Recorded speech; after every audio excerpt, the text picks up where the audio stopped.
ప్రభువైన యేసుక్రీస్తు నామములో మీ అందరికీ వందనాలు. నా దేవుడి మిమ్మల్ని మీ కుటుంబాలను నిండారులుగా దీవించునుగాక. ఈరోజు ఒక వాక్యాన్ని చదువుకొని ముందుకు నడుద్దాం. దేవుడు మనతో ఏమైతే మాట్లాడాలనుకుంటున్నాడో ఆ మాటలు కొన్ని మాటలు మనం తెలుసుకోవాలి. రాత్రికాల సమయంలో మరి ఉచితమైన కృపను బట్టి ఈ రోజంతా కాపాడి సాయంత్రం వాళ్ళ పాటలో ఆయన మాటలు చెప్పడానికి ఆయన ఇచ్చిన కృపను బట్టి వందనాలు. ఈరోజు యెషయా గ్రంథము 56వ అధ్యాయం 1వ వచనాన్ని చదువుతున్న అందరూ కూడా బైబిల్ నుండి తీసి చదవండి. యెషయా గ్రంథము 56వ అధ్యాయం 1వ వచనం. యెహోవా ఇలాగు సెలవిచ్చుచున్నాడు, నా రక్షణ వచ్చుటకు సిద్ధముగా ఉన్నది, నా నీతి వెల్లడగుటకు సిద్ధముగా ఉన్నది. న్యాయ నిధిని అనుసరించడి, నీతిని అనుసరించి నడుచుకొనమంటున్నాడు. ఇక్కడ మనలో భూమ్యార్థం అంటే యెషయా ప్రవక్త. యెషయా ప్రవక్త అంటే పెద్ద ప్రవక్తలలో ఒక ప్రవక్త, 5 ప్రవక్తల్లో ప్రవక్త అయిన. ఆ ప్రవక్తని ఎలా చంపేశారంటే రంపములతో కాక చెక్క రంపంతో కోసి చిత్రహింసలు పెట్టి చంపేశారంట. ఎందువలన ఇలాంటి మాటలు రాశాడు? దేవుని నీతిని నడవండి, సువార్త ఎక్కువగా ప్రకటించాడు ఆయన. అన్నీ కూడా ఆయన రాసినవి కూడా అన్నీ కూడా నెరవేరి, ఏది కూడా నెరవేరి అటువంటి లేదు. 66 పుస్తకాలు, 66 అధ్యాయాలు రాసి 66 పుస్తకాలకి 66 అధ్యాయాలు రాసిన ఏకైక గ్రంథం అంటే యెషయా గ్రంథం. ఆయనలో అన్నీ కూడా నెరవేర్పు మాటలే రాశాడు, కానీ ఏది కూడా తీసివేసే మాటలు రాయాల. ఆయన సెలవిస్తున్నాడు, నా రక్షణ వచ్చి ఉన్నది, వచ్చుటకు సిద్ధముగా ఉన్నదంట. ఆ రక్షణ మనం పొందుకోలేకపోతున్నాం. ఉచితంగా ఇచ్చేది ఉచితంగా పొందుకోమంటున్నాడు ఆయన. ఆయన రక్షణ మనం పొందుకోలేకపోతున్నాం. ఆయన రక్షణ అనే బాప్తిసం మనం పొందుకోగలిగితే ఆయన రక్షణలో మనం నిలవగలుగుతాం. మనం కూడా ఆయనతో అంటుకట్టబడతాం. ఆయనలో అంటుకట్టబడుతూ ఏ జీవి కూడా ఇదవదు. మనం అందుకే అంటున్నాడు, నా రక్షణ మీకు సిద్ధముగా ఉన్నది, నా నీతి ఎల్లడగుడంటూ సిద్ధముగా ఉన్నట్టు. ఆయన నీతిమంతుడు కనుక నీతిని అనుసరించి నడవమంటున్నాడు. మనలో ఆ నీతి ఉన్నదా? ఆ యథార్థత ఉన్నదా? ఆయనని బట్టి మనకి నీతి కలిగిందే తప్ప మనమో నీతిమంతులు మనం కాదు, మనమో యోగ్యులు మనం కాదు, మనమో బలవంతులు మనం కాదు, ఆయన జ్ఞానవంతులు మనం కాదు. ఆయన ఉచితమైన కృపను బట్టి, ఆయన ఇచ్చిన నీతిని బట్టి మనం నీతిమంతులుగా తీర్చబడ్డామే. కానీ ఆయన రక్షణ పొందుకోవాలి, ఆయన నీతిని పొందుకోవాలి. ఇది సిద్ధముగా ఉందంట. ఆయన న్యాయ నిధులంటే న్యాయంగా బతకండి, అన్యాయం ఎక్కడా చేయబడకండి, ఒకరి పట్ల ఒకరు ఆప్యాయతంగా పలకరించుకోండి, ఒకరిని ఎవరిని కూడా దూషించడానికి హింసించడానికి మీకు హక్కు లేదు. మీరే న్యాయమైన ప్రవర్తనలో ఉండండి అంటున్నాడు. రేపు ఏదన్నా కాటా పెట్టి చూసి నిన్ను నన్ను కూడా చూస్తే మనం ఏ ప్రవర్తనలో ఉంటున్నాము ఒక్కసారి మన హృదయాన్ని పరిశోధించుకుందాం. ఈ రాత్రికాలం ఆయన నీతిని అనుసరించండి, నీతి ప్రవర్తన గలవారే మీకు సిద్ధముగా ఉన్నది, మీరు దానిలో ప్రయాణం చేయమంటున్నాడే తప్ప మిమ్మల్ని నిన్ను నన్ను కూడా ఓ బరువులు ఎత్తుకోమంటలా, ఓ ఒళ్ళు గీసుకోమంటలా, ఓ కొరడాలతో కొట్టుకోమంటలా. ఆయన చేసేదల్లా కూడా నీతిని మాటలు, నీతి గల మాటలు, ప్రేమ గల మాటలు పలకరించండి. ఒకరొకరు ఆప్యాయతగా ఉండండి, ఒకరికొకరు అనురాగరైతే ఉండండి అంటున్నాడు. అలాంటిగా ఉండగలుగుతున్నాం. ఆయన సెలవిస్తున్నది ఏంటంటే రక్షణ వచ్చి ఉన్నది, ఇదిగో లోక పాపములు మోయిస్తున్న గొర్రె పిల్ల మనకు రక్షణ తీసుకొచ్చాడు. ఆ రక్షణను మనము మన కడ వరకు కాపాడుకోవాలనే స్థితిగతుల్లో మనం ఉండాలని దేవుడు కోరుకుంటున్నాడు. మలాకి గ్రంథము 2వ అధ్యాయం 6వ వచనంలో కూడా అంటున్నాడు, సత్యము గల ధర్మశాస్త్రమును బోధించుటకు దుర్బోధ చేయు దుర్బోధన ఏమాత్రము చేయగా సమాధానమును బట్టి యథార్థతను బట్టి నన్ను అనుసరించి నడుచుకుని వారై దోషము నుండి అనేకులు తెప్పబడ్డారంట. ఈరోజు కాలంలో చాలామంది దుర్బోధన ఎక్కువ చేస్తున్నారు. ఆ దుర్బోధనలో మనం పడక దేవుని నీతి ఏంటో ఎదగతాం, ఆయన రాజ్యం ఏంటో తెలుసుకున్నాం, ఆయనలో మనం అంటూ కట్టుబడ, ఆయన సమాధానాన్ని మనం ఎదగాలి.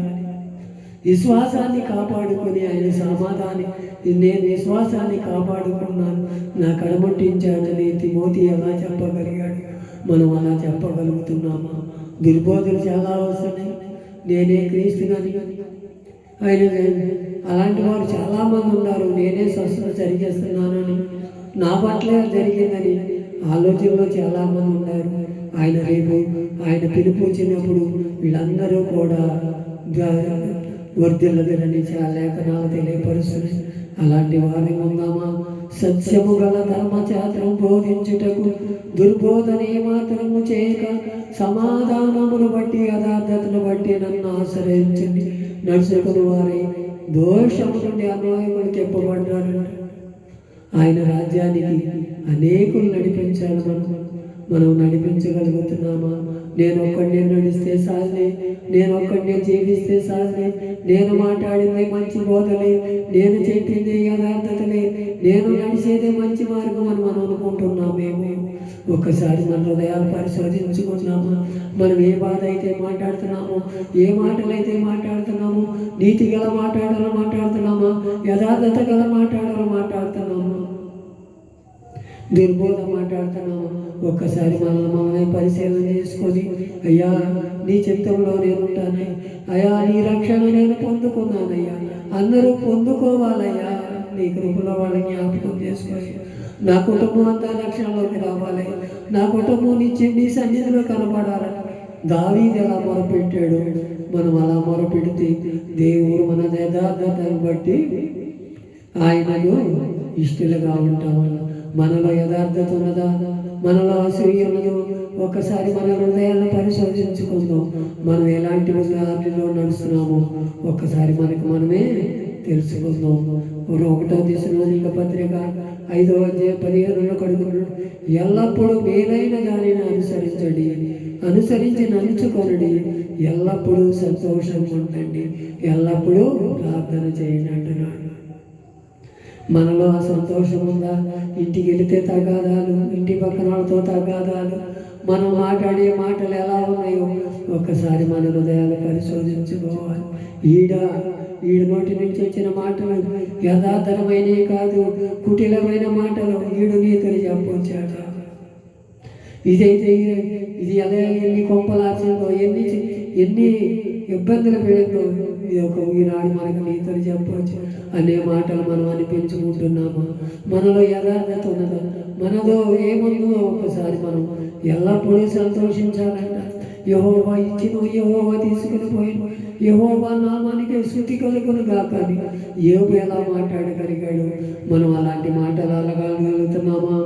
లేదా ఒకసారి ఆ సంతకులు చింతించడం, మీ చింత యావత్తు నా మీద వేయండి, మీరు చింతించవసరంలా, నేను సమస్తము సమకూర్చి పెట్టేవాడు, ఇది లేదు అది లేదు అనుకోవటానికి ఇష్టం లేదు, నీకు అన్ని సమకూర్చి పెట్టి నీ సన్నిధిలో నిలబడతానయ్యా, నేను ఇచ్చిన ఈకపోయినా నేను నీ సన్నిధిలో నిలబడతానయ్యా. శద్రక్ అబేద్నెగో ఏమన్నారు? నేను ఏ ప్రతిమకు మొక్కను, దేవుడు మమ్మల్ని కాపాడిన పోకైనా యెహోవాయే మహాశ్రము, యెహోవాయే మా కోడెము, యెహోవాయే మాకు నిత్యం కాపాడువాడు కొనుకడని చెప్పగలిగినట్టు మనం చెప్పగలుగుతున్నాము.